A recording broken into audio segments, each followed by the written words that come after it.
Hi cost family. இன்னைக்கு நான் உங்களுக்கு ஒரு 18+ மூவியோட தான் வந்திருக்கேன்.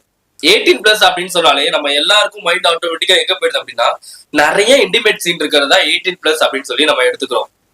ஆனா அது மட்டும் கிடையாது.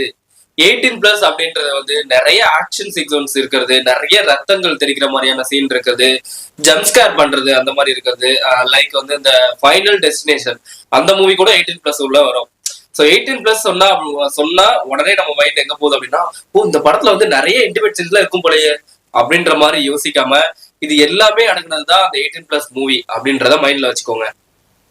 நீங்க என்ன சப்ஸ்கிரைப் பண்ணலன்னா கீழே உள்ள சப்ஸ்கிரைப் பட்டன் அழுத்தி சப்ஸ்கிரைப் பண்ணிக்கோங்க.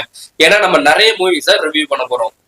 இன்னைக்கு நான் உங்களுக்கு எடுத்து வந்திருக்க படம் perfume the story of murderer.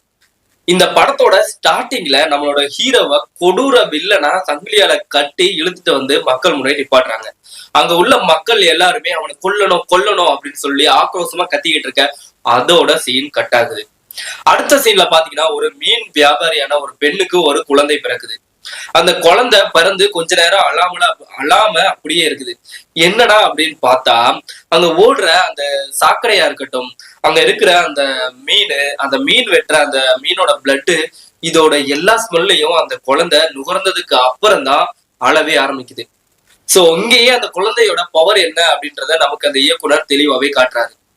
அதீத ஸ்மெல்லிங் பவரோட அந்த குழந்தை வந்து பிறந்திருக்கு. கொஞ்ச நாள் கழிச்சு பாத்தீங்க அப்படின்னா நம்மளோட ஹீரோ ஒரு லெதர் ஃபேக்டரியில ஒர்க் பண்ணிட்டு இருக்காரு. ஒரு ஈவினிங்ல ஒரு வாக்கிங் போலான்னு ஒரு ஸ்ட்ரீட்ல வாக்கிங் போயிட்டு இருக்கும் போது அவரை கிராஸ் பண்ணி ஒரு பொண்ணு நடந்து போறா. அவ போன உடனே ஒரு ஸ்மெல் வந்து அவருக்கு வந்து அட்ராக்ட் ஆகுது. அட்ராக்ட் ஆனோடனே அந்த ஸ்மெல் எங்க இருந்து வருதுடா அப்படின்னு பார்க்கும்போது அந்த பெண் மேல இருந்து அந்த ஸ்மெல் வருது. அந்த பெண்ணை பின்தொடர்ந்து போகும்போது அந்த பெண் வந்து பதட்டமாயி இவன் நம்மள ஏதோ தப்பு செய்ய போறான், நம்மள தப்பா ஏதோ நம்ம கிட்ட நடந்துக்க போறான்னு பயத்துல கத்த உடனே ஹீரோ அவளோட வாயை பொத்திடுறாரு. மூச்சு திணறி அந்த பெண் உடனே இறந்து போயிடுறா. அப்பதான் ஹீரோவுக்கு ஒரு ஷாக் ஆகுது.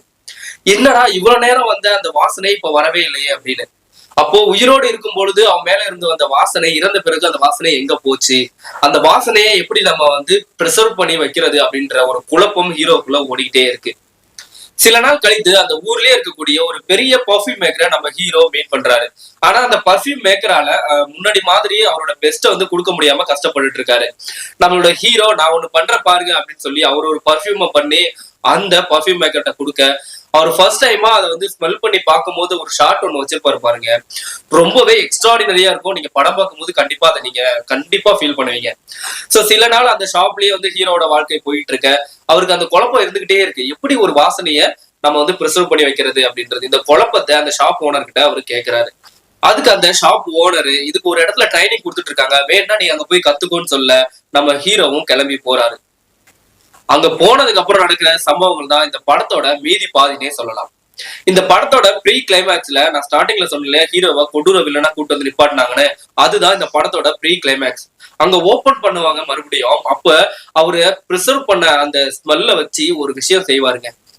செம்மையா வந்து அந்த சீன் இருக்கும். சோ அதையும் மிஸ் பண்ணாம பாருங்க. இந்த படத்தோட எண்டு கொஞ்சம் டிராஜடியா தான் முடியும். ஆனா ரொம்பவே ஒரு மாஸ்டர் பீஸான படம் அப்படின்னே சொல்லலாம். மிஸ் பண்ணாம பாருங்க perfume the story of murderer. இந்த படத்தை நீங்க பார்த்ததுக்கு அப்புறம் கண்டிப்பா நீங்க எங்கேயா பர்ஃபியூம் வாங்குனீங்கன்னா அந்த படம் ஒரு வாட்டியாவது உங்களுக்கு ஞாபகம் வரும்.